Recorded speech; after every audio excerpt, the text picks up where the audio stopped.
Gary, can I call on you to do the Pledge of Allegiance? All right, Sure. go ahead, you guys. Are we good? Yes, you're good. Good. I'm going to call to order the Public Safety Committee meeting of May 25th, 2021. Gary, would you lead us in a flag salute? Be proud to.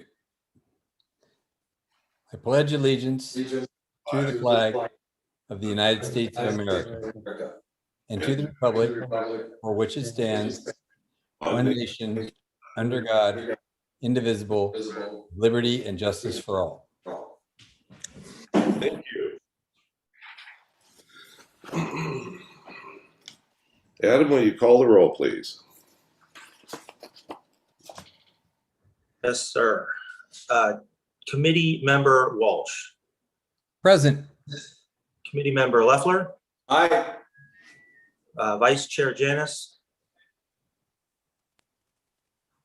You're muted, but I'll take that as a yes. Present. Committee Chair Bercuda. I'm here. Chief Capo Bianco. I'm here. Captain Manhart. And Captain Malat. I'm here. Okay, everybody is present.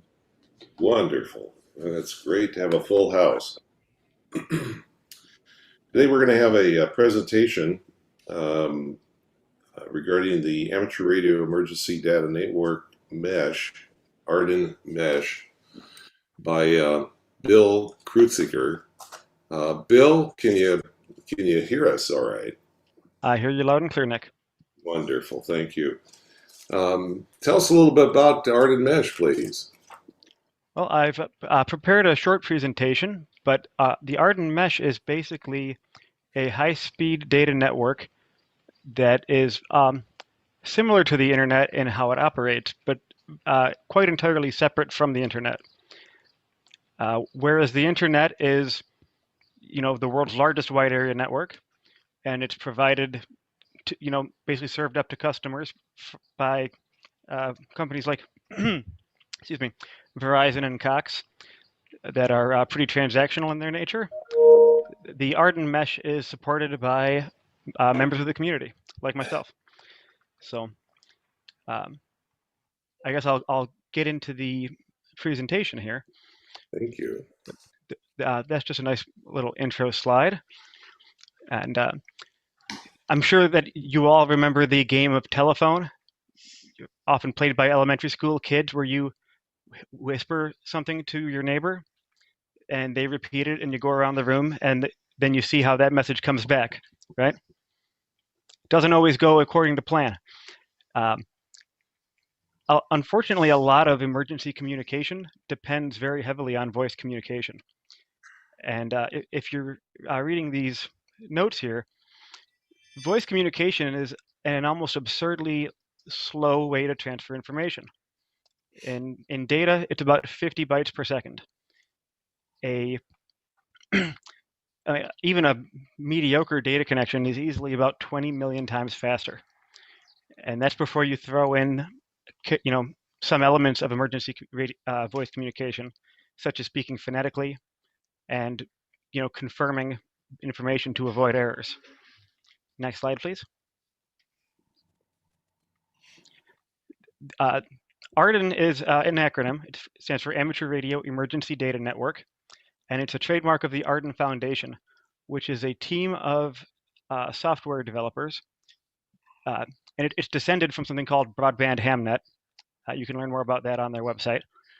But the ARDEN team has put together modified firmware that works on a good mix of commercially available residential and lightweight commercial internet equipment, like routers and long-range access points.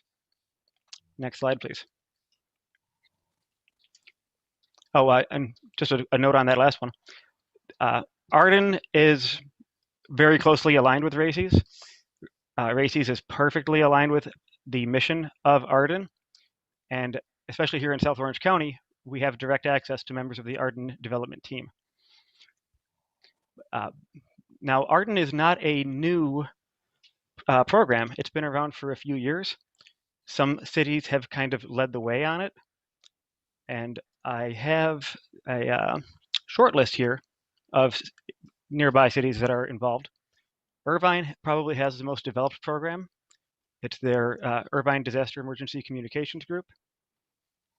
Laguna Niguel has just basically officially partnered with LNAX. LNAX had been around for a little bit before that, but that's the amateur radio high-speed data volunteers supporting Laguna Niguel. San Juan Capistrano, through Tri-Cities Races, the organization that serves San Clemente and also Dana Point, has a node up on the Crum Reservoir in San Juan Capistrano. And Mission Viejo has some mesh nodes at its facility, its City Hall facility. That's not an all-inclusive list. There's also equipment at area hospitals, fire and police assets, medical facilities, things like that. Next slide, please. The proposal that I've put together has been done in partnership with those other organizations, IDEC, LNAX, and Tri-Cities Races, and with some community input. And it's shaped up to be a very nice presentation. I believe Zaid has it right now, and the feedback has been positive so far. What the proposal would do, if approved, it would create an environment that would enable San Clemente, businesses, nonprofits, city departments, stakeholders and volunteers to access this network. Next slide, please. Okay, this is the fun one. This I could easily talk your ear off about. It's the what can it do? Sitting right next to me on in a little box full of small devices like this, I have an email server, a TeamTalk server, which provides text, voice, video, and screen sharing meeting capabilities. I have a self-propagating text chat server. I have a Nextcloud server, which works like Dropbox. It's a very full-featured service. And I've integrated into that a Google Docs-like collaborative document editing platform. So you can, right from your browser, you can real-time collaboratively edit documents on this service. And that's, I have others that I'm supporting also, but I didn't want to list everything. And really anything that's available on the internet can probably be supported on the mesh. Next slide, please. And that's it. But I did want to, show you a little bit more about the equipment. This is a small desktop router. You could easily have that on a bookshelf, providing Wi-Fi for your house. If you load the modified firmware onto it, it becomes an Arden mesh node. And that's how you would connect to the mesh from a city facility, for example. The proposal doesn't include things like that. It is all about the kind of backbone that would be needed to make devices like that work in San Clemente. And the reason that is needed, if you can see this, I'll try to get out of the way. The mesh is actually quite well developed in Southern California, but we're in a little bit of a mesh black hole here in San Clemente. This lonely node down there, that's me. If San Clemente invests in a little bit of equipment, and it can be volunteer provided, it can be city provided, it's very, very flexible. That would enable police, fire, medical, and volunteer facilities, city facilities, to gain access to this network. I feel like this is a good spot for me to pause and maybe take any committee questions.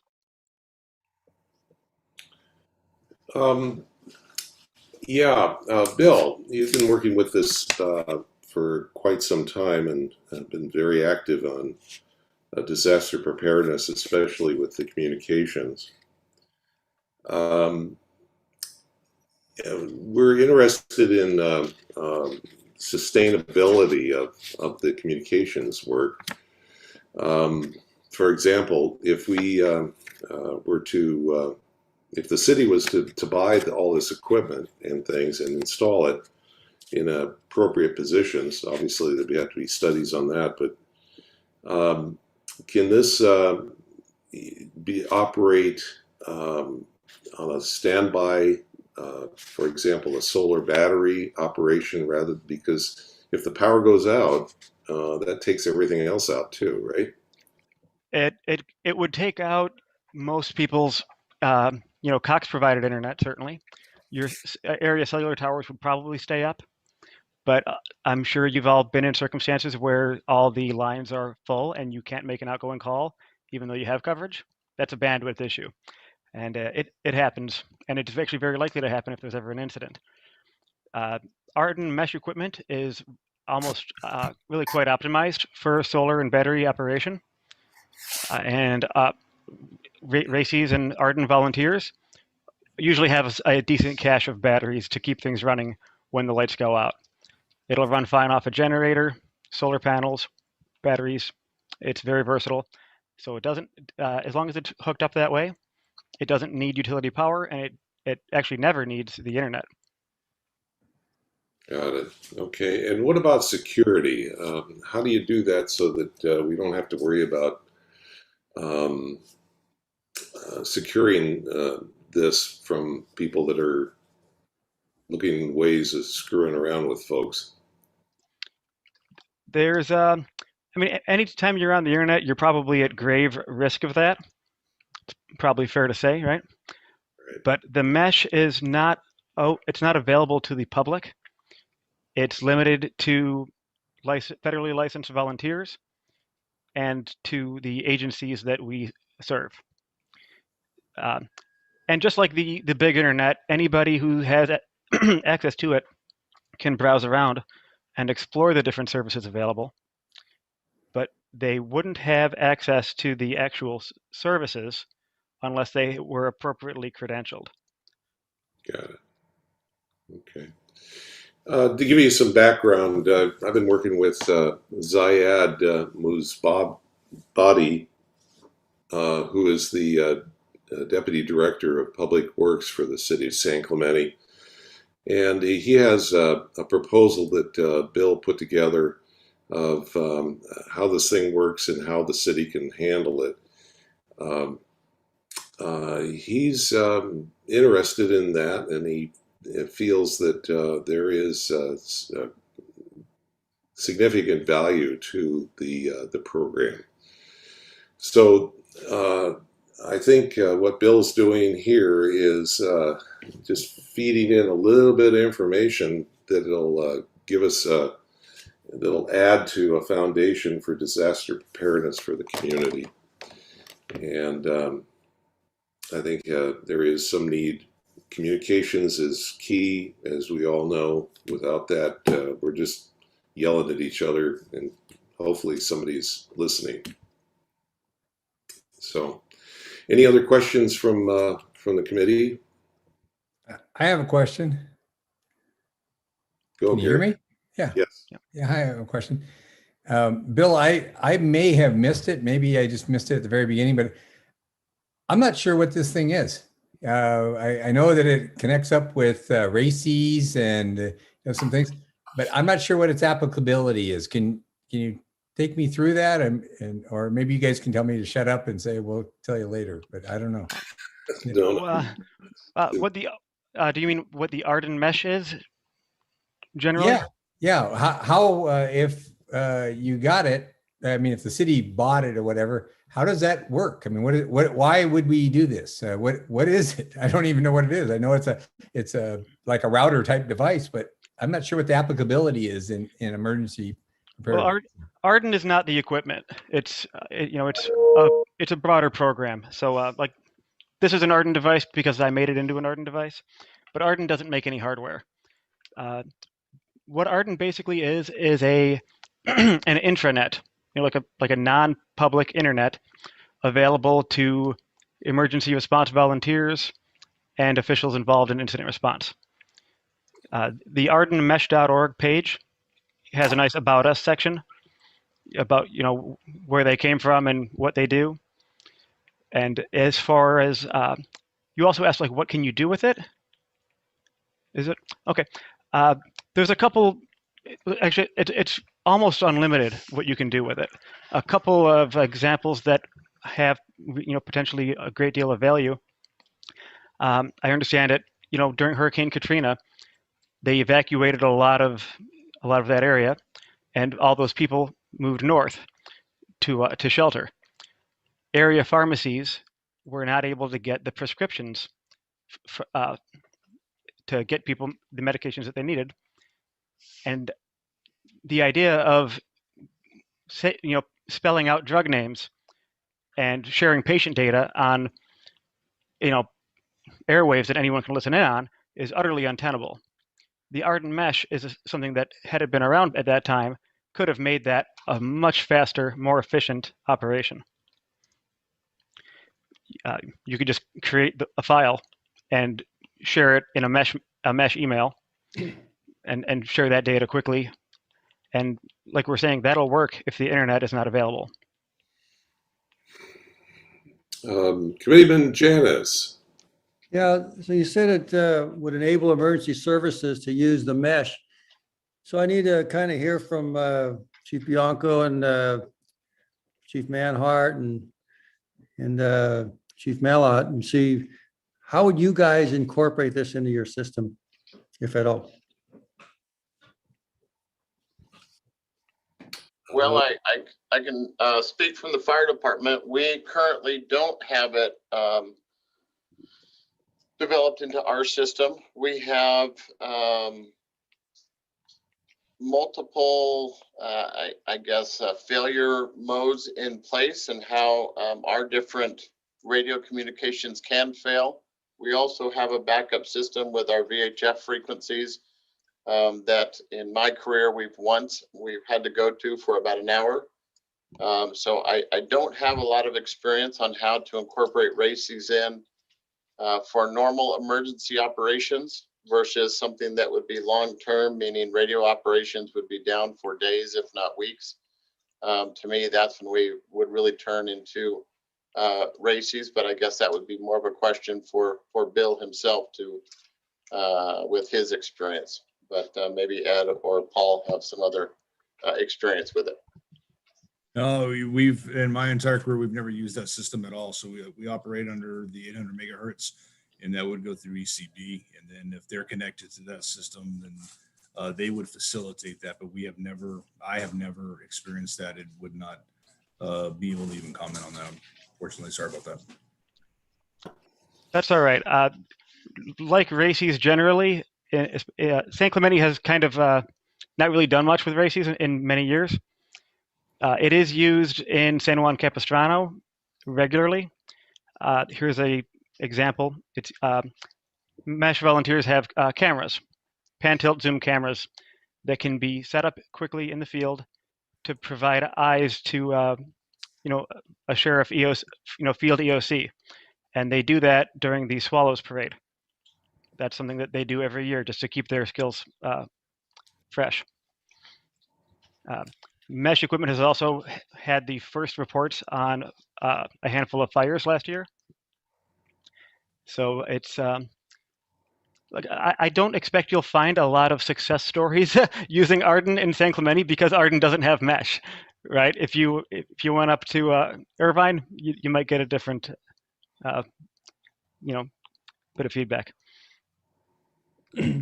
Bill, what I understand, it's not a whole bunch of expense for the equipment and stuff on this, but I'm not sure of how much training and interactions and much time you're going to need from fire, police, and lifeguards to get this thing functional. Can you answer anything like that? Because I'm kind of like Gary. I'm not sure how this is all going to mesh together. Certainly. This is not something that police and fire would need to be trained on, city staff either. Your RACES members train on this. So when needed for a community event or an incident, they would be called on, and they would support the equipment and help you leverage the services that are available. Well, in order to do that, you're going to have some kind of training beforehand for all this to happen. So what is your estimates on how this would work? Because if we buy this equipment and all of a sudden we say, okay, now we have this, then what? Well, that's a great question. Thank you. A prudent next step after the kind of backbone system that's described in the proposal is set up would be just to look at the city's calendar of events. Like we have the Ocean Festival. We've got concert series. Those would be good opportunities to deploy the equipment, kind of get some field training for your RACES volunteers, and that'll help kind of build the rapport that's going to be needed to work effectively together during an incident. So you'll need a contact person in the city. I'm not sure of how many of them to make sure this training goes on, correct? I mean, you just can't come in and say, okay, we're set up, and there's going to have to be some kind of point of contact to see to coordinate this stuff, I would imagine. Yeah, and that's all actually part of the Tri-Cities RACES program. And Tri-Cities RACES is a listed partner in the city's safety element. It's just not been leveraged by San Clemente in a while. And Bill, correct me if I'm wrong, you're typically working with the city emergency managers in Irvine and San Juan for that? That's correct. It's Lynn Mata in San Juan Capistrano. Right. And I don't know the name of the guy off the top of my head up in Irvine. But Bob Pestalisi is one of the main volunteers of IDEC, and he would know. I've got a couple of questions. Directed, I'll first direct them to Chief Manhart and Chief Malat. Would you find the part about this that's intriguing to me is the camera capability possibly? Would you like Rob first? Would you find any benefit to this, say on 4th of July or the Surf Festival, if you were able to access or get some additional camera coverage on your areas there that you might be able to access? Would that be something you think might be beneficial? Yeah. Thanks for the question, Rick. In regards to the cameras, we're pretty well suited with coverage on the beach and water. We have cameras down at T Street that can see all the way past Lost Winds. We have a camera up on top of the pier tower. We have a camera up at North Beach. So all the areas of the beach are covered. Oh, okay. And then I see Chief Manhart's on the phone, so I'll ask Adam, as far as the communication part, when you're communicating with your code enforcement and park rangers, what are you using to do that? Are you guys on 800 megahertz? No, we are not. City staff of the Community Development Department uses cell phones primarily. Okay, so let's say there was a disaster and I'll assume the police department, the fire department, marine safety, they're all pretty well self-taken care of. But cells were down and internet was down. Could you possibly see a use for this so you could stay in communication with your people? Potentially, but the way that the city's emergency operations center is set up is that we would receive direction from the emergency operations center director and provide any support. My staff would not be first responders in these situations. But there could be eyes and ears out there sent out to say, hey, what's going on in that area, rather than first responders. We've got ideas. And my last, Go ahead, go ahead, Adam. To Chief Manhart, my question was, like, during the 4th of July, or do you think having additional cameras for observation would possibly, enhance your ability for covering the event? Yeah, cameras, absolutely. I'm a proponent of that. So yeah, the more the merrier. That would definitely help us out. But once again, I'll defer. I know we had a representative from my ECB talk about the mass communication. So when you're asking about individual at San Clemente, I would always defer to them because they're the experts in that. But communication is paramount, right, during an emergency like that. And I don't have all the intricate knowledge to really give you a professional opinion of what you shouldn't use. And so that's why the previous member that was down here, that's the person who should weigh in on that. Yeah. Okay. Well, my comment would be, again, to me, the most intriguing thing is possibility of getting some enhanced camera on some of our major events where we don't already have that capability.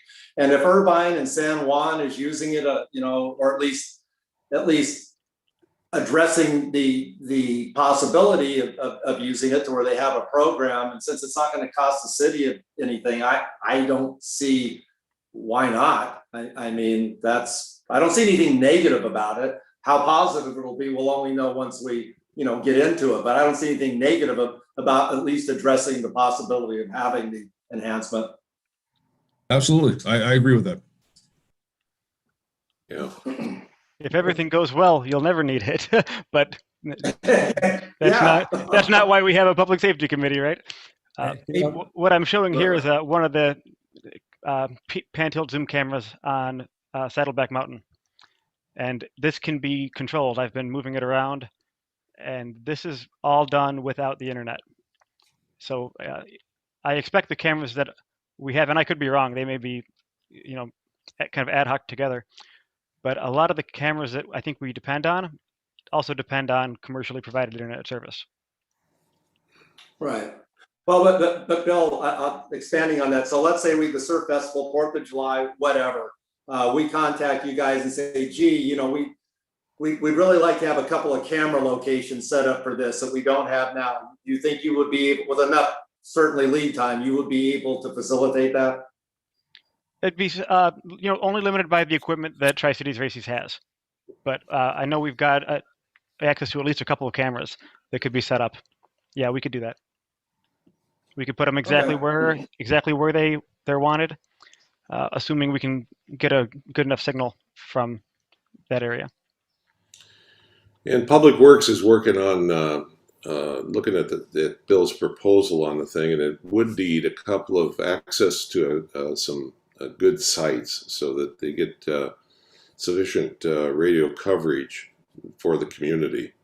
And then that would lock that down as far as the cameras and all the other abilities. So it is quite a little thing there. Joe, do you have a comment on it? Yeah. So who would Bill's point of contact be in the city? I'm kind of an organizational person. Want to know how things fit into the organization and who reports to who and things like that. And you want to avoid freelancing, and so there's a lot to this stuff that I don't understand. So that's some of the questions I would need answered. I'm just not sure how much of the time it's going to take of staff or 3 emergency service departments and things like that. I don't have a problem with the cost. It's pretty minimal, and photos are right. You're right, Rick, on that. But I just don't understand how it's all going to mesh into the organization right now. Nick, I can speak to that a little bit if you don't mind. Go ahead, Bill. That kind of chain of command exists already in the Tri-Cities Races organization. Each city's emergency coordinator, or if that position's vacant, city manager, would be able to activate Tri-Cities Races for service if needed. Then my direction would come from the San Clemente radio officer, which is Jim Hammonds, and I'd go where assigned to deploy equipment and support whatever the city needs. Now, because Tri-Cities Races is not exclusively a races organization, we are also what's called an ARES, which is the Amateur Radio Emergency Services Group, and we can activate, on our own. But it's not it's not a common thing, and it doesn't really mean on our own. But say if a school principal, my kids go to a nearby school, they know some of what I do. If they ask for help, I could help them. And it wouldn't be a Tri-Cities Races event. It would be a, Bill Krutinger helping out in the neighborhood sort of event. But it's flexible. For the formal response, it's very, there's kind of that rigid hierarchy that I think you're looking for. But that's all in the Orange County, the Tri-Cities Races Charter. Did we lose you, Joe? No, he didn't. I've spoke with Bill in length on one Saturday morning. We got together in Zoom. I think you were there also, Nick. And he put a lot of effort out explaining all this to us. And I have it a little bit better than I did a while back. There's a lot of motivation and interest on Bill's part, and I appreciate that. And I think if Ziad, is that who's going to be in charge of this program, who should understand it better than any of us? I think if he gives a thumbs up to something like this, then I support that also. But I just want to make sure it fits in with, it doesn't make more work for our emergency services guys and for part of the city. But if it's something that's going to definitely help us, and he has a contact point, department head or someone like that is all for it, then I don't think it's a whole bunch of money to, we're wasting to do it. But until then, I'd like to have someone from the city that supports the whole thing. Yeah, and Ziad is the contact point for the city. He is the disaster preparedness officer at this point, and he's taking a handle on this also. So it's moving along. It just needs support from inside like us too on that thing. So any other questions that come to mind at this point? Okay. Bill, thank you very much. If I can make one more just brief statement, Okay. Tri-Cities Races is, looking forward to serving Dana Point, San Juan Capistrano, and San Clemente. As a San Clemente resident, I'm particularly interested in serving San Clemente. And I've got a decent cache of equipment that can be used to create these data networks within the city. But the challenge is really reaching outside the city for those mutual aid sorts of requirements. And the city is, if you know our geography, we're basically in a bowl. And you need, there's only a couple points in the city where that signal can reach outside. And that's one of the key issues that the proposal is to address. Once that is, that link is established, then the city can participate in these mesh activities more fully. And that would enable volunteers like me to quickly set up equipment when and where needed. But if there are no more questions, I think I'm all set. Is anybody else interested in some questions here? No? Very good. Well, thank you, Bill. I sure appreciate your time on this, and obviously we'll stay in touch on it, and we'll go from here. Should I send the proposal to the committee? You can. All right, very good. Thank you, gentlemen. Have a great rest of your day. Thank Thank you. you. All right. Thanks, Bill. Thanks, Bill. Okay.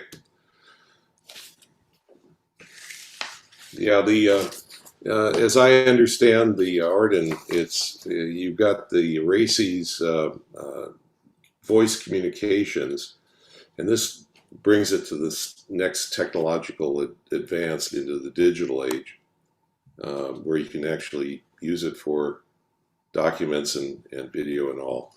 So it's could be a real asset to us. All right, item number 5, minutes from our meeting on April 27th. We had a chance to look over the minutes to do an approval on. Okay. If you like, we can do a motion to approve. I motion that we approve the minutes for the meeting of April 27th, 2021. All right. Any seconds? Second. Beat me to it. Thank you, Rick. Okay, it's moved in second. Adam, Are you interested in a roll call? Or we do a hand thing? Do a hand, okay, that's 4-2-0. There you go. Perfect. Okay, Adam, any oral or written communications that we have for our committee? The city has not received any written communications to be read at this meeting. Okay, any reviews or recommendations at this point? No, there are no reviews or recommendations. I can cut to the chase. There's no new business either. Our next item is item 9A, unfinished business. Hey, Adam, I just Yes. want to clarify that the city council hasn't asked us to weigh in on the Second Amendment proposal, Sanctuary City. They haven't asked us, the Public Safety Committee? There has been no direction from the council. Oh, okay, I just want to make sure. Yeah. I thought I missed it. So, all right. Interesting stuff, right? Anyway, okay, let's go to 9A, Communications and Disaster Preparedness Project Update. Well, the update is we had this presentation by Bill Krutziger, and he's really active, involved in the RACES program, the Tri-City RACES, and this Arden Mesh. And his heart is in the right spot, and he has presented a proposal to the City Works Deputy Director Zayad, and they're looking at it quite carefully, and it seems favorable. Like Joe Janis says, it's a very small amount of money that's involved in this thing, and I think the city wants to buy their own hardware if we pursue this, and then that way they can maintain it and all, and we don't have to worry about the volunteers using their own personal stuff for city business, as it were, but they can interface with the with these transmitters, receivers on their own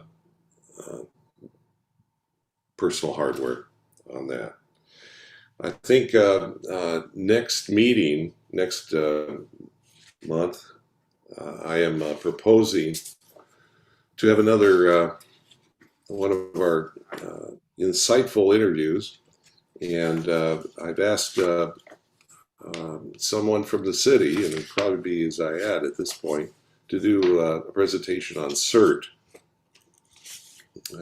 That's another city project that is important to our public safety disaster preparedness program, and it also interspace with the neighborhood involvement as another recruitment tool for the CERT program, and it'll be a benefit to the city on that. Hey, Nick, can I ask Adam a question right now about that? Sure, Gary. Hey, Adam, is the city moving forward with hiring somebody to be the disaster preparedness coordinator, or is that going to just go ahead and rest with Ziad?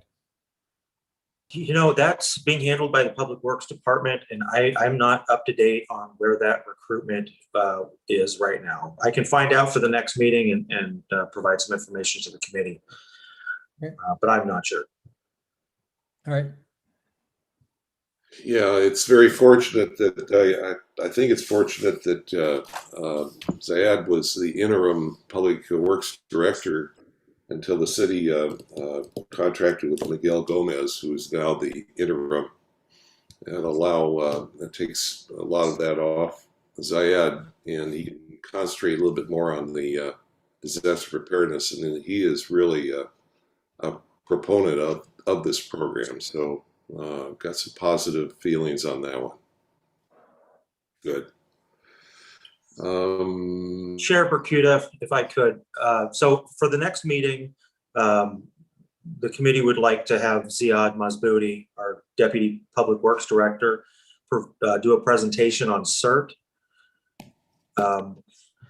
I can get in touch with him and schedule that, but since he's also the one that's overseeing the Arden Mesh proposal, it may be a benefit to have him present from the city's perspective the benefit of that program, especially after he's had a chance to look at the proposal and can update the committee on the benefit of that.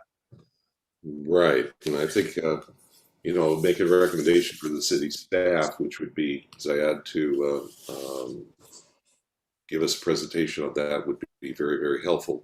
I think. Does the committee members agree? Yeah. Get another Yeah, perspective. Yeah, especially if Public Works is the one that's going to propose something to the council, they would be the one to carry the Public Safety Committee's recommendation on that technology. Yeah, If there is one. yes, and I think that'd be when we get that at that point. Very good. Okay. Yeah, the more I can hear how it works, I think the better I'll understand it. I kind of look at it like Bitcoin. It's really complicated how it works. I guess it does, but I'm not sure if I understand it. So, yeah. And Nick, can I add something on your update here? Please. Well, anyway, this is, I think we need to remember as a committee that this was something that was on our work plan. And this isn't something that Bill or anybody else, is trying to run through the city and then we're reviewing it. This is actually something that Nick has looked into and presented as part of our work plan.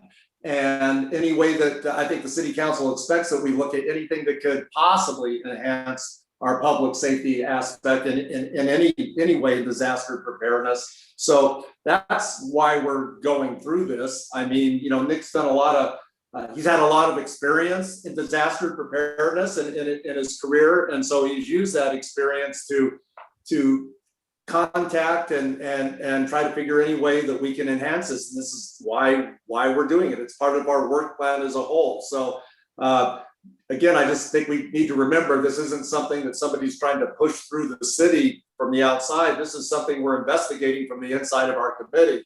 And whether we determine that it's good or not, that will happen. But that's what's motivated this is us, not somebody from the outside. Yeah, and I think we're taking the right steps too, Rick. You're absolutely right. I think the city needs volunteers like Bill that want to give their time and efforts, and it's much appreciated. But I think we need to understand what's going on before we could put a whole vote. I agree, and I've had this conversation with Nick. This isn't my forte. This part of technology, So I share Gary's feeling also that I know what they're saying. I'd like to have somebody really demonstrate or show on a board how this connects and works. It would make it easier for me. But like I said, I'm thinking ostensibly that it's probably not a bad thing. I would like to have somebody really be a little more clear on how good of a thing is. But perhaps Saeed would be the guy to do this since he's involved in doing this in the city all the time and probably has a little more insight maybe. I agree 100% with that, no doubt. So we'll hear from him next week and then maybe be ready to vote on that shortly. So, okay. Even next month. Yeah, we could do that. Okay. Any other? Thank you, Rick. I appreciate the endorsement there. It is from the inside, and we're developing our responses by having these presentations, and it's very positive, as it were. Thank you. Okay, shall we go to the homeless project update? sure. There are multiple things happening along in these avenues, especially with the state opening up a faucet of money. And it's just a matter of will the city be able to attach to some of that money. There's conditions on some of it. Some of it's to do with housing and such. But like I say, there's virtually a faucet of money out there right now between mental illness and homelessness. How it gets distributed, that's all up there. There's just a lot of different things that are going on. A lot of cities are experimenting with different approaches. And it's like a myriad of stuff. And some of them have already been shut down. The city of Fullerton just recently shut down their safe parking project that they were doing. And I'm real curious to find out why that got shut down, because it was a lot of accolades as it opened, but now the proof will be in the pudding of why it was actually shut down. I'm not sure. I've heard rumors, but I want to find out the facts. So that's that. When Chief Manhart gets off the phone, maybe we can come back to him. But I wanted to ask him about a homeless encampment of a pretty significant size. It's just What's up, outside Gary? of our borders. Oh, hi, Chief Captain Manhart. I'm sure your deputies are probably aware, but there's probably the largest homeless encampment close to our city on the south end, just off of Cristonitos Road. It's actually probably in San Mateo State Park area there. Yeah, it's not the city of San Clemente. Right, exactly. But Yep. From my understanding, and this is just my understanding, talking with some of your deputies, there's a large presence of former criminals, inmates, if you will, that reside in these encampments down there, in this encampment. And certainly since our city is the closest place for them to seek anything, it would seem that we will be receiving the anything nefarious that would go on. So my question with all this is, have we done anything to contact the county of San Diego and or the state police to see if there's some kind of and Caltrans and some kind of coordinated effort to mitigate maybe this homeless encampment? Not that I know of, but I can refer that to the Behavioral Health Bureau. On the city council meeting on June 15th, I have Captain Nate Wilson, who's the head of a new division with our department, the Behavioral Health Bureau. And he's gonna break down what this new system is and how to work and provide outreach efforts and also enforcement on top of that. So I'll talk to him about that. But one of the issues are the location you're talking about. If we went down there and we observed any kind of criminal activity, that case would have to be filed in San Diego County. So that's why we don't go into other jurisdictions and do that. But yeah, I'll talk to Nate and find out if we can at least contact his peer in that county and try to address the situation. Thank you. I think almost on top of that, there's this talk about releasing 76,000 inmates out of California prisons and not having a halfway house or places to go. I think Gary's point of that encampment may grow a little bit larger. Is that your indication there, Gary? Yeah, it seems to be growing at a significant rate, actually, because I walk a lot down in that area and I see a lot of activity going on in that area. And it seems there's a lot more traffic down in there. Okay. The other interesting thing or point of inquiry is from our fire chief, Rob. Homeless encampment fires. Have you seen a rise on those, or is there a lot of homeless encampment fires? I think he's busy on this. I'll have to. Rob, can I ask you a question there? Yes, sir. Sorry. We're talking about homeless encampments. What's your experience, recent experience on fires in homeless encampments? Well, I don't have the stats in front of me, but about a year and a half ago, and San Clemente was one of the big reasons because of the concern with Pico Canyon. We've started tracking the number of homeless fires so that we can, we weren't doing that before and really tracking them and tying them into the homeless encampments. So it's definitely something around Orange County that is a concern of ours. We do get fires out of homeless encampments. Typically, when we go to them, all of ours have been smaller. I know LA County has had some large fires, and even with some structural damage from the fires. The Getty fire was a big one, of which lawsuit did come out of it. So it's definitely something we watch. It's we try to work with the sheriff and the cities to try to manage those a bit, but it's a concern of ours, and some of the locations where they're at. We have been able to keep our fires from homeless encampments small up to this point, and but it continues to be a presence and continues to be a concern of ours. Okay, let's piggyback on that.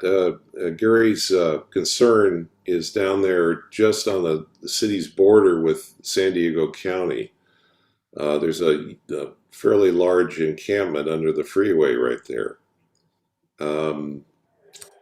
If they happen to have a fire there, obviously somebody's going to respond. Is it obviously it's not your responsibility right on the point because of jurisdiction, but what's your experience on how you would handle it? Would you be first up, or how do they handle fire there? So what we do is we have areas that are called mutual threat zones. San Mateo Creek is a mutual threat zone because it's a threat to Orange County as well as a threat to Camp Pendleton. So in those mutual threat zones are very clearly identified with maps. They're identified in our computer-aided dispatch.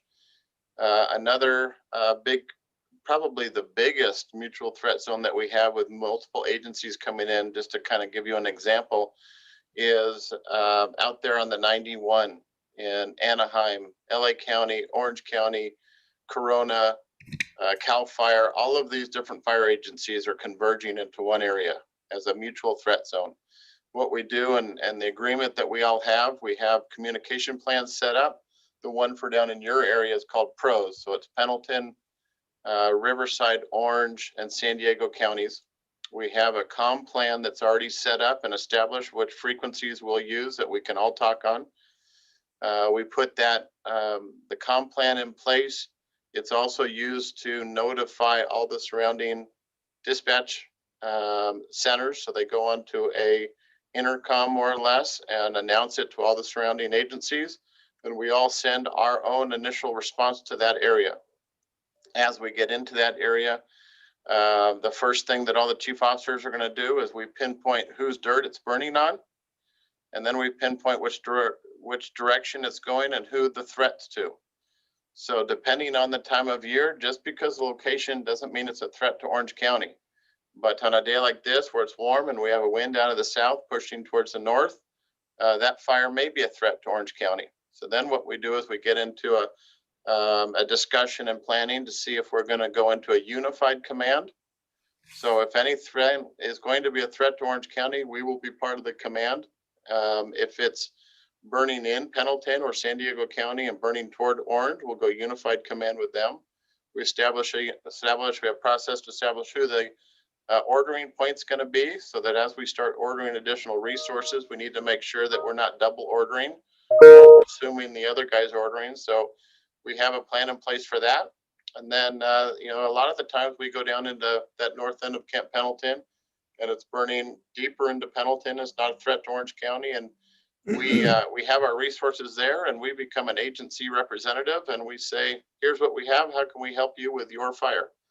The other big piece of that is, depending on who the threat is who brings the checkbook to establish who's gonna be making the payments to pay for the fire as it continues, especially if it goes into an extended attack.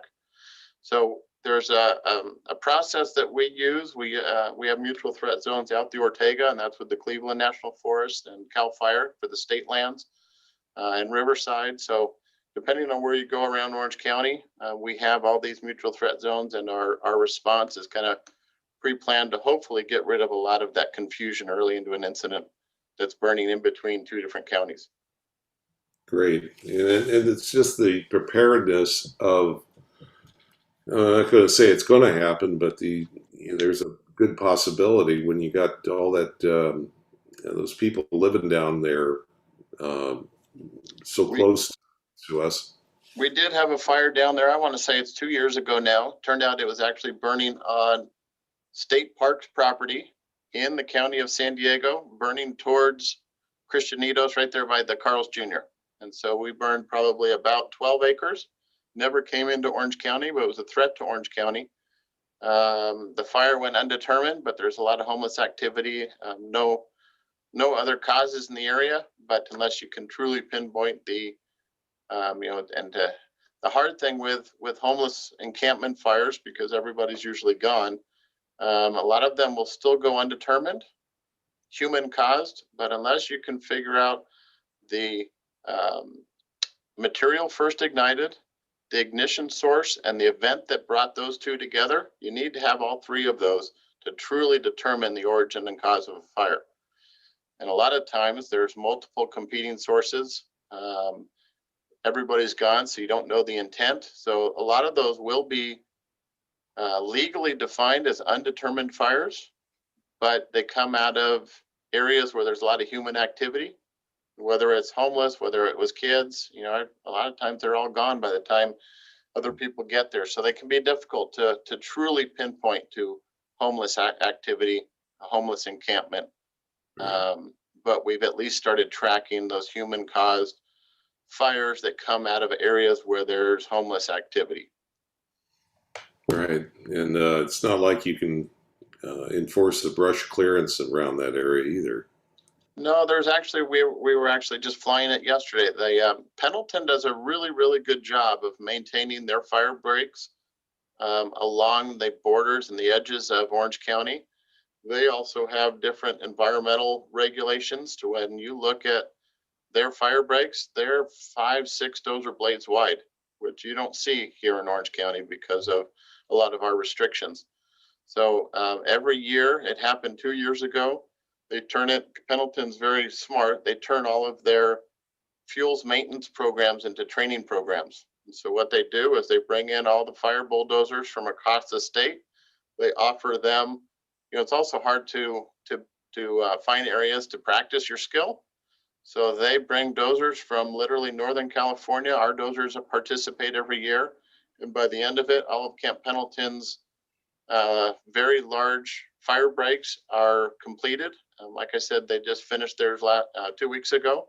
They get free labor out of all the fire departments, and we get free training out of Camp Pendleton. So it's a mutual benefit. But if you look at that area where Gary's talking about, there are great fire breaks all along the edges of Camp Pendleton, and they do a very aggressive job with that.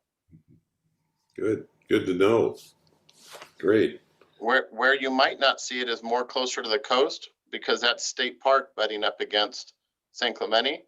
So it's a little bit tougher down there, but at least on the inland side of the freeway, there's a lot of great fire breaks that are maintained annually. Good stuff. Any more on the homeless situation?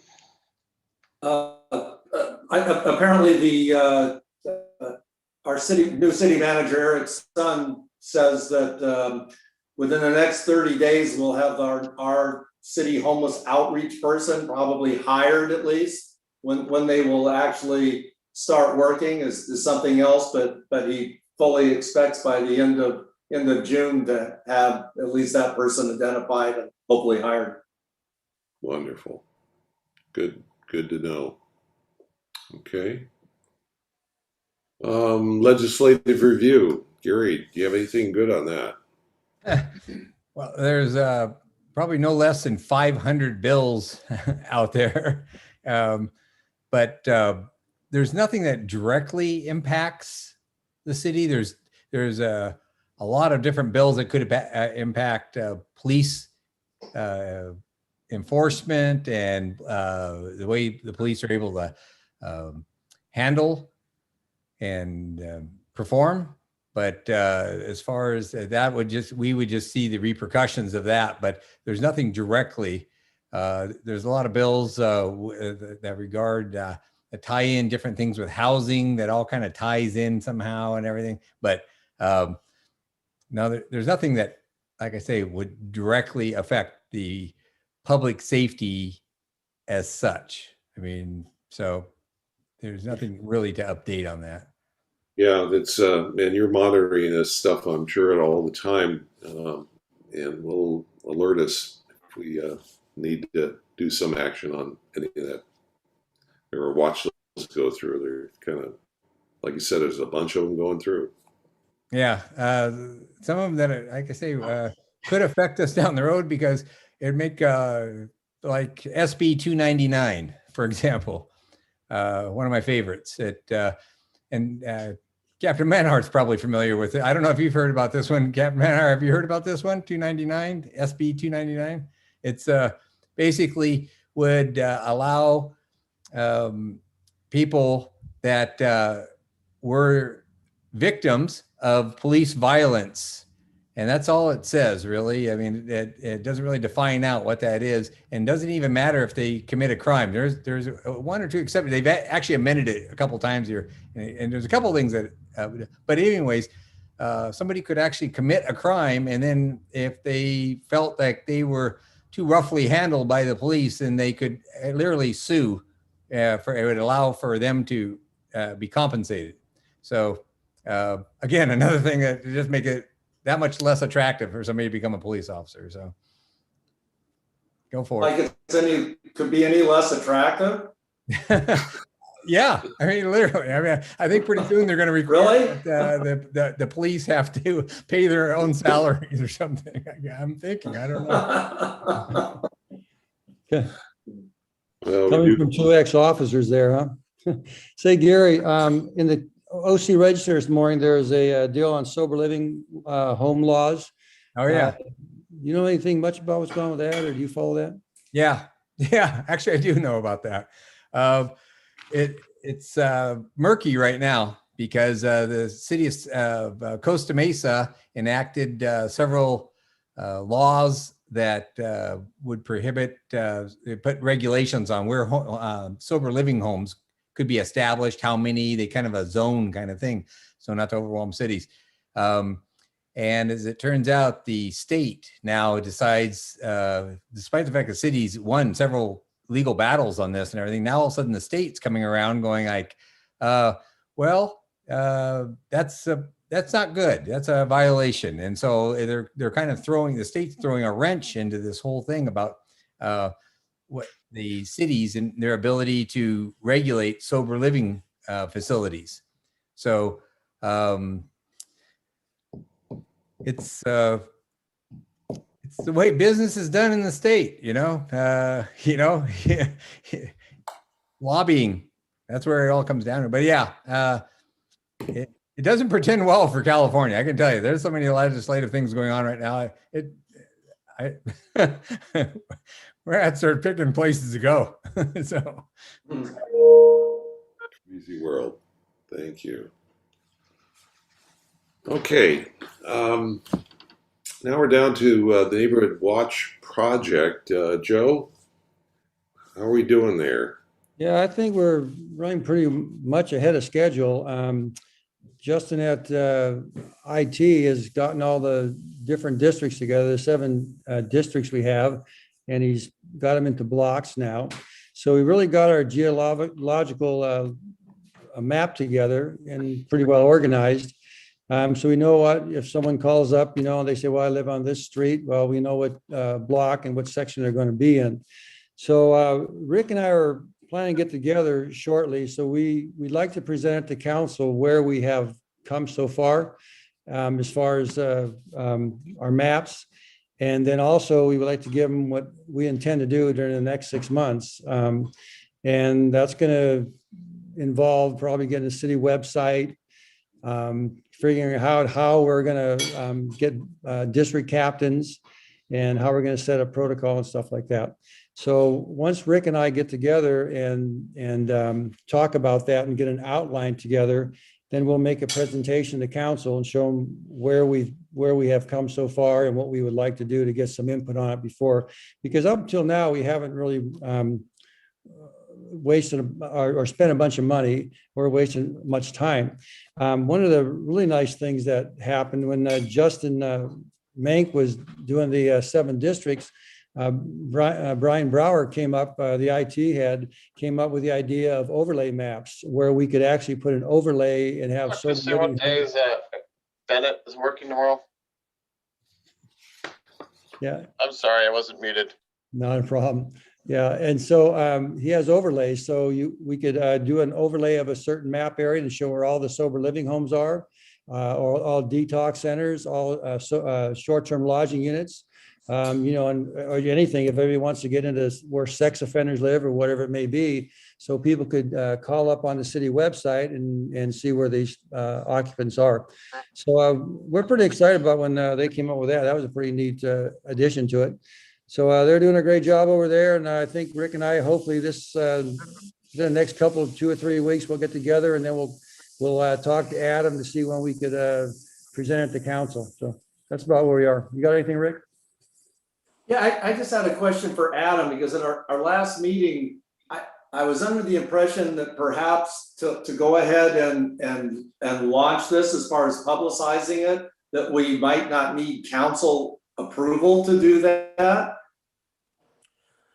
Yeah, that's correct. That we, Yes. yeah, I would say we should definitely. Okay, Adam, you go. Yeah, that's right. Adam, you go. Yeah. Yeah. Okay, so the way that the work plan project is organized, the council has already given the Public Safety Committee direction to carry out the Neighborhood Watch program.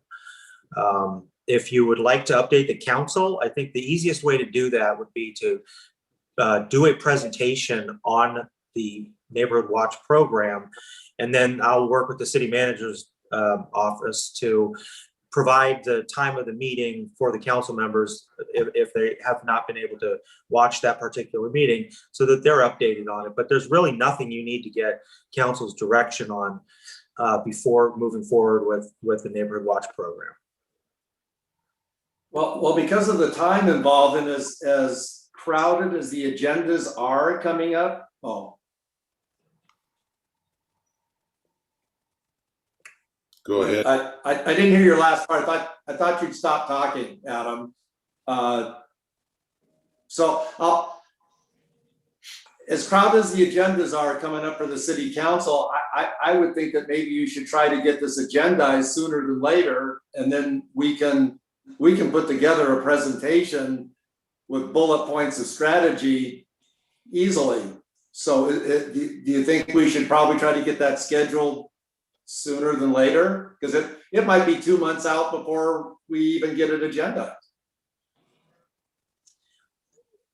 What I'm saying is I don't think that this needs to go to council for an approval before you simply carry out the Neighborhood Watch program.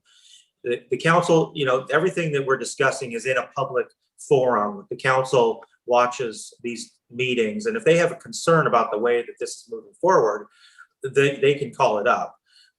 We have the maps available to show today if you'd like to do that, at least start with that and get the feedback of the rest of the committee. But there's really nothing that the council needs to provide direction on. They've already provided the direction to carry out the Neighborhood Watch program. Well, if Joe doesn't have any objection, I'd actually like. If Joe doesn't have any objection, I'd actually that you can put up some of the maps so the rest of the committee can kind of see where they're at. That would be great. Absolutely. Let's see. Tara, are you able to show the maps now? Aha. Boy, that was quick. So I'll leave this up to the committee members if you want to walk people through this. Oh, Joe, if you want to have them flip through a couple and kind of explain what the difference between the districts are, and then ultimately what the blocks are, just so they can kind of have an idea. Okay, so if we could have I think he has a map of the full city with the 7 different districts somewhere in there. That's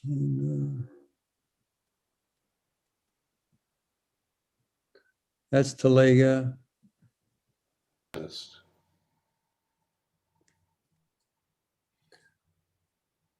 Yeah, all those smaller blue areas are actually kind of the block. Well, At one time we had the 7 districts, and it was pretty simple. It's northwest, northeast, west, east, southwest, and southeast, and also Talega. Those are 7 districts.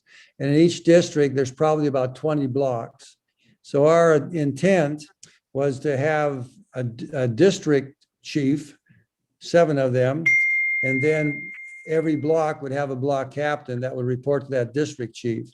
So Justin has it all now in all of the 7 districts are in sections like this, or in blocks.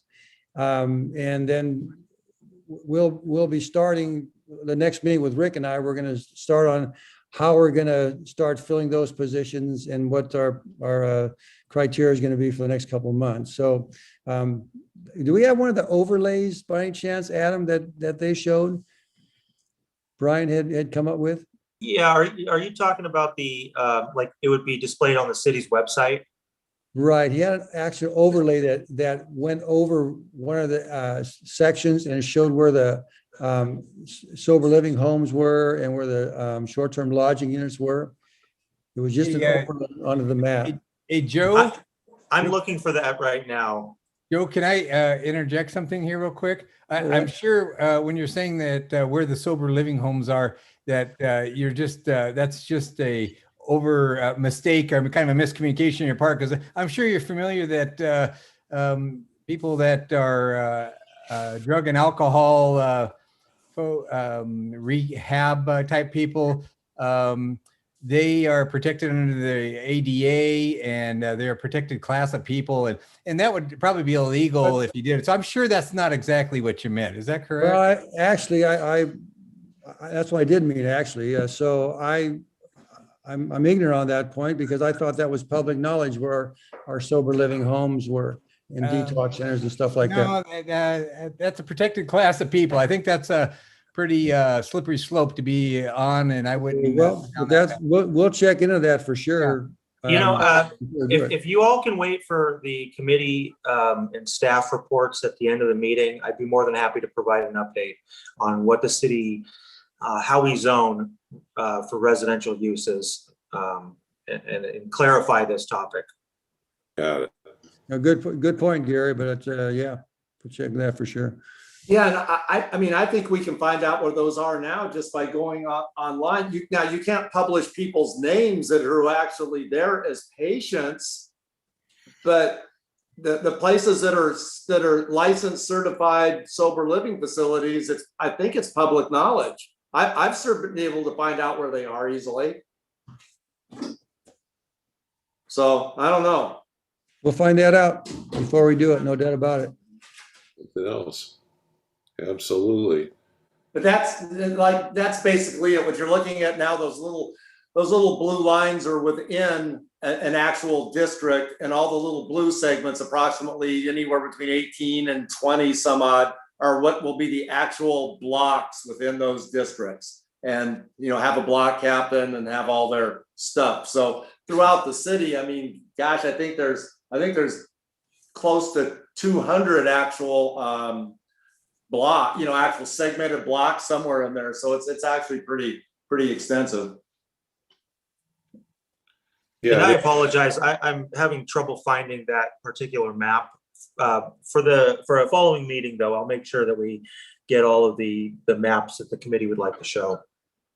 Okay. Well, like I said, I think Joe and I are going to get together here sooner than later, and I think we're going to lay out what the strategy is for contacting and recruiting, block captains and district leaders and all that stuff. So I think that's what we will do for the next meeting. Good. I know the HOAs would probably should be briefed on that too, and we can do that. Yeah, and we have a list of all the HOAs in the city, so they will be contacted directly. Right, and they can help out, I'm sure, the recruitment of folks too. rather than try. Yeah, and there's already a lot of neighborhood watches already in place, and they won't be affected. I mean, they won't be chopped up or anything. We will figure out a way to where they will stay intact the way they are, since they're already in effect. Perfect. Good. Any more, Joe, on neighborhood involvement? No, that's it. Okay, great.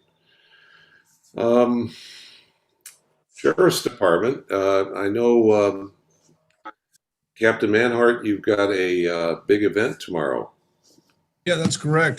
So I spoke at the last city council meeting, and obviously we've discussed it too, that we're having problems with bicycles, e-bikes in particular throughout the city. So I pulled the stats just for this year, and we've had 11 vehicle versus bicycle accidents. And out of those 11, 8 of them have been involved with minors on the bikes, and they've resulted anywhere from complaint of pain to multiple fractures. So, I mean, it's just, one was too many, and 11 is completely unacceptable. So what we've been doing, trying to get the message out there on social media. We made a video, put it out on YouTube, and the city had shared the site as well. Our motors have been pulling over minors that don't have safety equipment on. We're contacting their parents. We've been doing that. And then ultimately tomorrow from 3 to 5 over here at the Visser Hermosa Sports Park, we're going to have a rodeo. And what we want is not only the minors, but we want the parents' participation. So I believe we have over 70 registered participants, which is going to be great to get that message out there about safety, wearing the proper equipment, and rules of the road. And one of the challenges are that if the bicyclists are on the road, that trying to teach or have everybody start learning to be defensive riders, and it's a challenge. We have motorcyclists that don't do very well with that they have the right of way, but when somebody else violates that, they lose regardless. And bicyclists are the same way. And we want drivers and vehicles to be aware of the bicyclists, and we also want the bicyclists to do everything they can do to be safe. And so that's so tomorrow's gonna be fun. So if you guys are interested, come on out, or anybody watching, please sign up and participate. It'll be a good time. Good job. What else is going on in the crime fighting business? It's busy, warm weather. So obviously we're getting some challenges, but we're up to the task. Things are doing okay. Okay. Any Your take? Yeah, what's your take on the Huntington Beach deal last night or night before? Yeah, that was really unfortunate, and it's just not good. And It can happen anytime. yeah, and we just want everybody to be safe, and unfortunately, that it doesn't take a whole lot of people, to get involved in that kind of behavior to where it becomes unsafe. And I really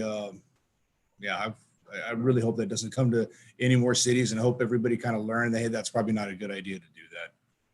Yeah, I was thinking about that too.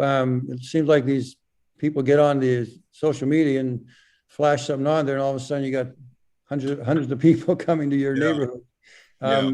So do you guys have people that follow that kind of stuff, or is that possible to do? Or we monitor social media all the time for every type of event and that kind of stuff as well. Absolutely. And try to stay ahead of it, or at least be aware of it, so we can react appropriately. So, but yeah, the challenges, all kinds of different challenges. That was a unique one. And the one in LA, Los Angeles, where they had 2,000 show up, and they had to break that one up. That was interesting. I mean, gee, that could happen here. Yeah, absolutely. It can happen. It can happen anywhere. And but we just want everybody to adhere to all laws and not cause disturbances. And so it would be nice. Yeah. Everybody wants to get out and do it. Ed, anything on the second floor?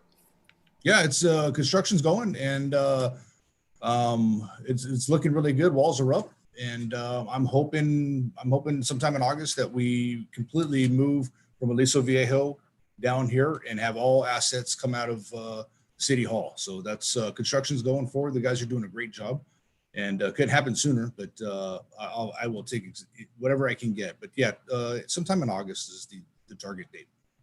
Okay, good. Any other questions for our law enforcement partner? Thanks, guys. Hey, I'm gonna have to take off. I got another meeting pending, so if you guys have any additional questions, just shoot me an email though, okay? You got it. Okay, thank Thanks, you. guys. Chief Capobianco, how's the fire business doing? Well, we're starting to ramp up for summer. This is the time of year where we do our annual wildland refresher training. Lots of lessons learned from last year, and including some of our own incidents that we had. Another thing that we have scheduled for the middle of June is a tabletop exercise with the command staff from the sheriff department. So Ed and I will both be there. Countywide drill on evacuations. We had one last year right before our fires, and it proved to be helpful. And now we're going to do another one with some lessons learned from last year and continue to move that forward. Ed has been working on some maps on their evacuation zones, not only for wildland, but all hazard. So Ed and I have, we'll meet later on this week to kind of go through San Clemente's piece. So we're pushing that forward. Just yesterday,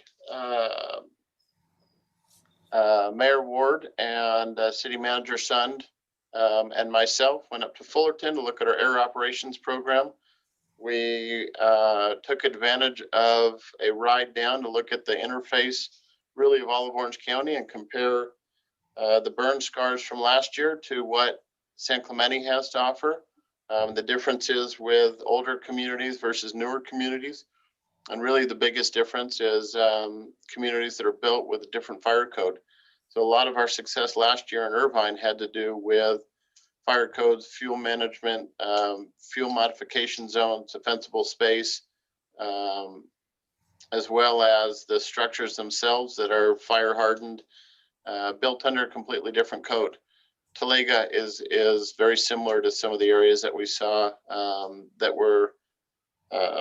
we were working in last year in the Irvine and Lake Forest area, as compared to the southern portion of San Clemente will be a different challenge. And even some of the coastal canyons with how overgrown some of those are and older communities, much more similar to what some of the fires we've experienced in Laguna. So we were able to look at all of that from the sky, also look at the border between Pendleton and San Clemente to see the work that is done annually by Camp Pendleton to help us and help San Clemente. One of the other things that we have coming up, June 7th through 11th, I talked a little bit about how Camp Pendleton gets cheap labor by turning them into training exercises. Well, every year Camp Pendleton burns off acres, tens and tens of acres of area around their impact zones to help control fires. And their goal is to keep their fires on the base. And so the 7th through the 11th, we have what we call fire school. We literally set it up and run it like an incident. And what we do is they literally start fires in certain areas. We let it burn for about 3 or 4 minutes, and then we send 3 fire engines to go put them out. And these are areas that get burned every year. So it's annual grasses. It's not large, heavy vegetation that's burning, and it's an annual thing that we do. So we look forward to that, and you'll see engine companies from all over Southern California participating in it. So if you do see some smoke, the first, the 7th through the 11th, that's what we're doing down there. And once again, it's the main purpose is fuels management and mitigation. And then the last update, hopefully we'll have a truck 59, brand new truck 59 in service by the time of our next meeting. Our goal right now, they're finalizing some radios, and we should have brand new 103-foot aerial in place. June 12th was the last date that I heard. So hopefully it'll be in service. I can see some pictures of it in the fire station by our next meeting. And that's kind of my updates, unless you have some other questions. When can we start getting tours of your facilities? So Council Member Duncan just asked for a ride along as well. So what our policy is still no public inside the fire stations. We're not doing ride-alongs, but I think June 15th, I wouldn't be surprised if that changes. I know that there's some requests to make sure that people are vaccinated. So I've offered for Council Member Duncan that I can drive him around in my vehicle, and we can kind of look at some things. But ride-alongs and fire engines are probably fingers crossed, hopefully June 15th, we start to see that lighten up a little bit in the fire stations, but we'll see how that goes. Great. As soon as we open up, we'd love to have you guys come and check out what we're doing. Wonderful. Yeah, that'd be great. As soon as we can meet in public too, that would be helpful also. Absolutely. Any other questions for the chief? Looking good there? Okay. Captain Malat, you've got some stuff coming up. Yeah, hello everybody. We're just gearing up for the summer season. As everyone knows, Memorial Weekend starts this weekend. So this week started on the 24th through the 31st as National Beach Safety Week, and encourages all residents and visitors using the beaches to have a safe, enjoyable day and be aware of the dangers that arise in an open water environment. Rip currents are the main contributing factor in creating potential life-threatening situations along our coast. So learn to swim, always swim near a lifeguard. In fact, we encourage those visiting the beach to talk to a lifeguard to find out where those rip currents are and where the safe place to swim is. Alcohol and swimming definitely do not mix, and swim with a buddy. Those are some of the safety tips. And the city just posted a PSA for National Beach Safety Week on the city Instagram account. So you can see that right there. So officially we'll have school gets out on the 3rd is the last day of school. So our official summer will start on June 4th. So this weekend you'll see full summer staffing, and on June 4th through Labor Day, you'll see full summer staffing on the beach here. Our junior lifeguards registration went well on May 12th. We have a wait list for most sessions. And we start on June 7th. They run 3 weeks, and there's a morning and an afternoon session. So we'll see a lot of happy junior lifeguards back in the program since we did not run the program last year. We're super excited about that. Attended a planning meeting for the July 4th. So we're excited to have the fireworks again off the end of the pier. So that is definitely a go. The water's been as warm as 69 in the last 2 weeks. Right now it's 66. But it dropped, it's been dropping in the mornings to about 63, 62. And we've had quite a bit of surf. So this weekend, it's supposed to be 3 to 4, 4 to 5 on Monday. So with the crowds, with the holiday weekend, I'm sure we'll be very active. And that's pretty much it from marine safety. Great. Is there anything that we could do to help you? Stay out of the rip currents. Yeah, don't be a victim. About 96% of our rescues are a result of rip currents. And last year we had just about 2,700 rescues. Wow. I had one question. I was down at the Fisherman 3 weeks ago, and I saw what looked like rookie school running the pier and doing all that. Were those all rookie school guys, or is that when you do research also? Okay, so we finished our rookie academy late April. I forget the date, but then we run a research class in March, and we run the second one. It was probably May 1st and 2nd. So you probably saw a research class. Okay. Yeah. It was very, very impressive. Very good. Any more for marine safety? Well, we're good. Captain Malat, any problems with the homeless down on the beaches area? It's been pretty good. However, in the last couple of weeks, I think we've had a little bit of an uptick south of T Street, and we've notified Adam, and Adam sent his park rangers down there. But it has, like in years past, it's been really bad. But it's just been like 1 or 2 down south of Tower 7, between Tower 7 and Tower 9. Okay. Yeah. Keep an eye on all that stuff so that we don't have the urban campers take over the world here. Okay. And I'll just give my 2 cents in here as the committee chair. This disaster preparedness stuff that we're doing and being involved with communications now we're moving into certain things, but we hopefully we'll have a real good tie-in with Public Works next month too. But I look forward to making a recommendation to the City Council to go along with a lot of this communication stuff. We hopefully we'll never ever have to use it in an emergency, but we'll look for other areas we can do, keep their training, these volunteers training up. The neighborhood watch thing is going to be a great recruitment for all the volunteers, and I think that we've got a very sound program going on. There's a lot of information here that I have to talk to Zayed about and make sure that we're all aware of it. There's talk about having the EOC moved to City Hall from the Public Works buildings, so that'd be interesting also. I'm interested in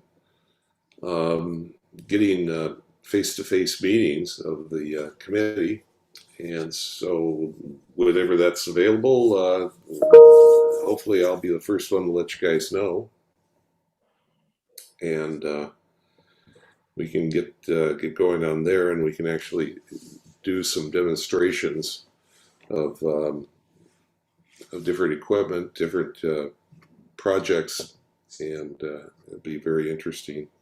So I don't have anything other. Let's see, Joe Janice, you're the vice chair. Do you have anything? Nothing. Okay, Rick, do you have anything for us? Only thing is an update on our recommendation on the license reading cameras. We thought was going to the city council, and there was some confusion with some council members. They were under the impression that Sheriff Barnes didn't want us to go forward with cameras. That kind of got worked out with the help of Chief Manhart and Eric's son.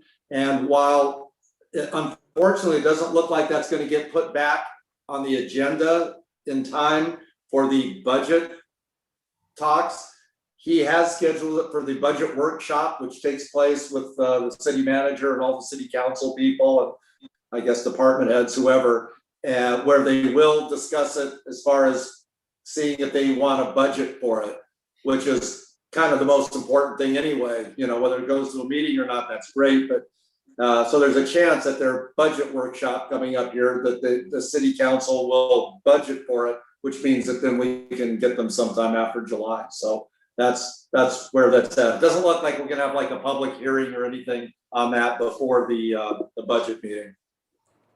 All right, we've let them know where we stand on it, so we'll go from there. Well, we gave our recommendation, and Eric promised that that would be part of the budget workshop, would be submitting our recommendation. So it will be heard.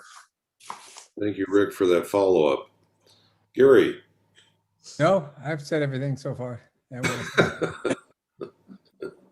It's a non-controversial folks here. Come on. Well, all right, Adam. yeah, earlier nobody bid on it, so. Adam, it's up to you now. All right, I just have a couple items along with OCSD and marine safety. The park rangers are going to be well-staffed this coming weekend. We anticipate a very busy group of both visitors and people enjoying our amenities. So we will have park rangers on staff. To the extent that we can, we will be down by the beach to ensure that, you know, the most crowded areas are pedestrian right-of-way and things like that are maintained. And then in response to some of the comments made earlier about residential land uses, I can give you kind of an update, or not really an update, but just a description of how the city regulates residential land uses generally. And while it is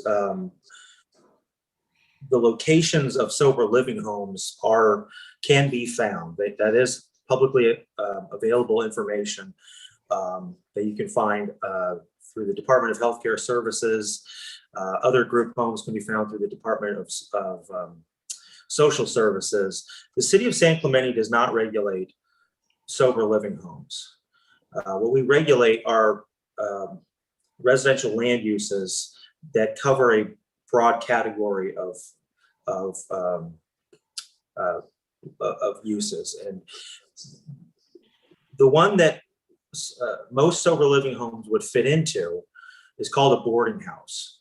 And what makes our regulations not discriminatory, which is where other cities have gotten into trouble, whether or not they've won lawsuits, the state of California has proposed legislation to further limit the ability of local municipalities to regulate sober living homes specifically, different than they do with other group homes.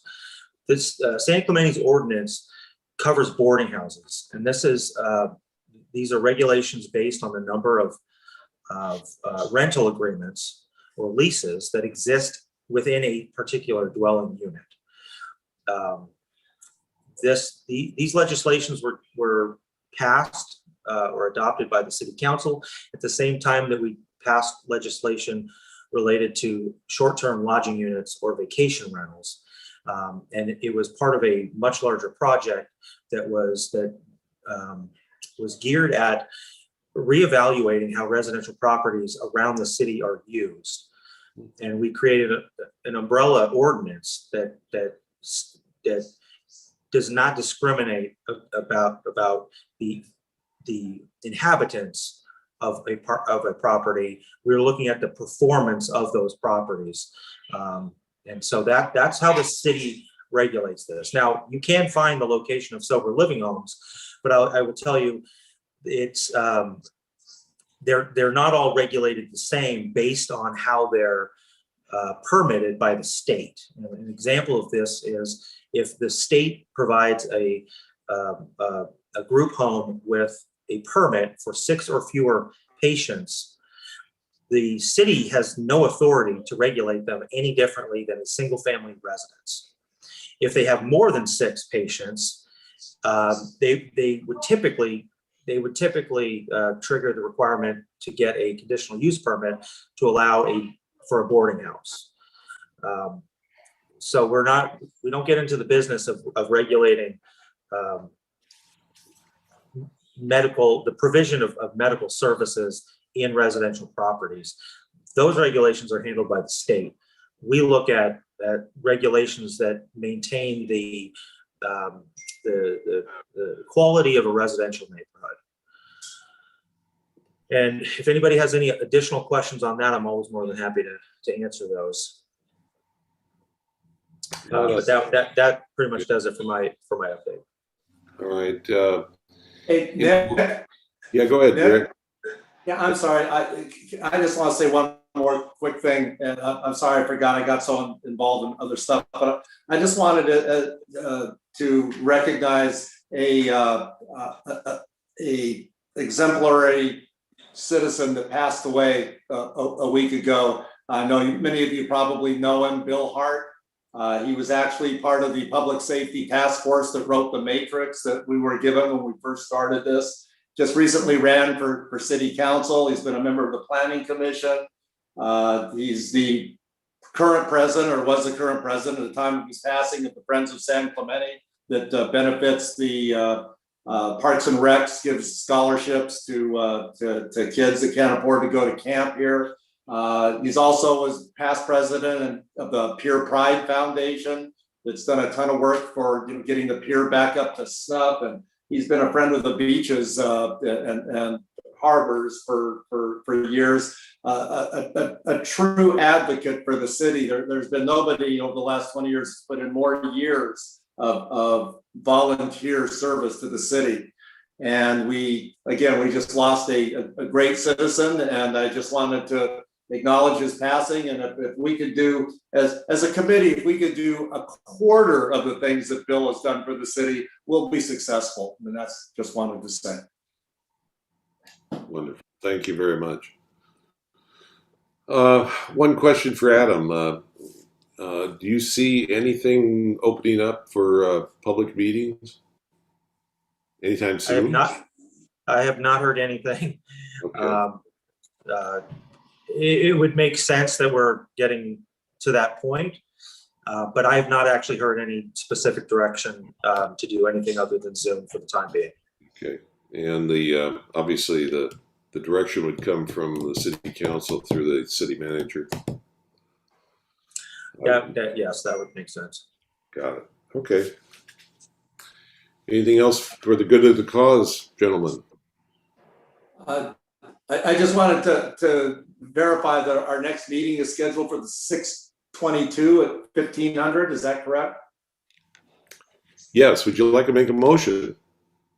I'll make a motion at this time that we adjourn this meeting until our next regular meeting of the Public Safety Committee to be held on 6/22/21 at 1500 hours. I'll second that. Is it? Okay. By a show of hands, all in favor? Wait a minute. Gary's got something before. I just want to clarify, you said 1500? Yeah, that's three. Yeah, Sure, okay. All in favor, raise your hand. Oh, wait. I'm Whoa. sorry. Didn't you guys use the 24-hour clock where you worked? Yes, but most citizens that might be listening to this wouldn't, so. Oh, okay. 3 p.m. I'm sorry. Yeah. All right. So Let's do this. Yes. Okay. both excellent. All right. Thank you all very